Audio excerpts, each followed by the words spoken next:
Senator Natasha Akpoti-Uduaghan, representing Kogi Central Senatorial District, has raised an alarm over an alleged assassination plot against her.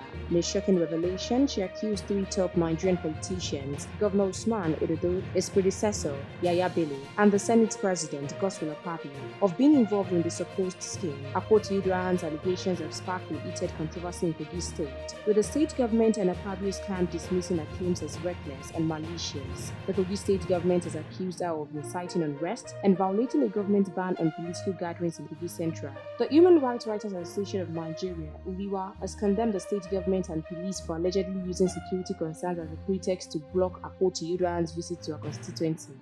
Akpabio spoke to Governor Ododo to recall me, but he told him to be impossible because the masses are with her, the people are with her. But Akpabio was not satisfied.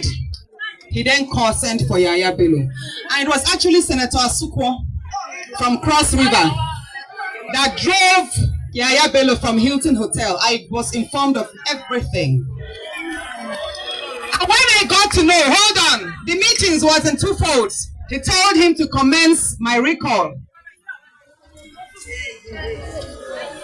And that he was going to fund it. Of course, monies changed hands that night. The second thing he told him was that he should try and kill me. I didn't make this public, but I wrote to the IG of police. And Akpabio told Yahaya Bello, I am saying, sorry about what I've said.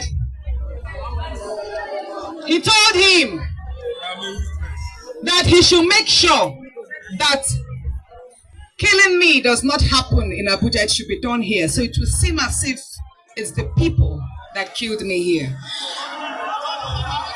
I didn't make that public, but we did notify the security agencies of that.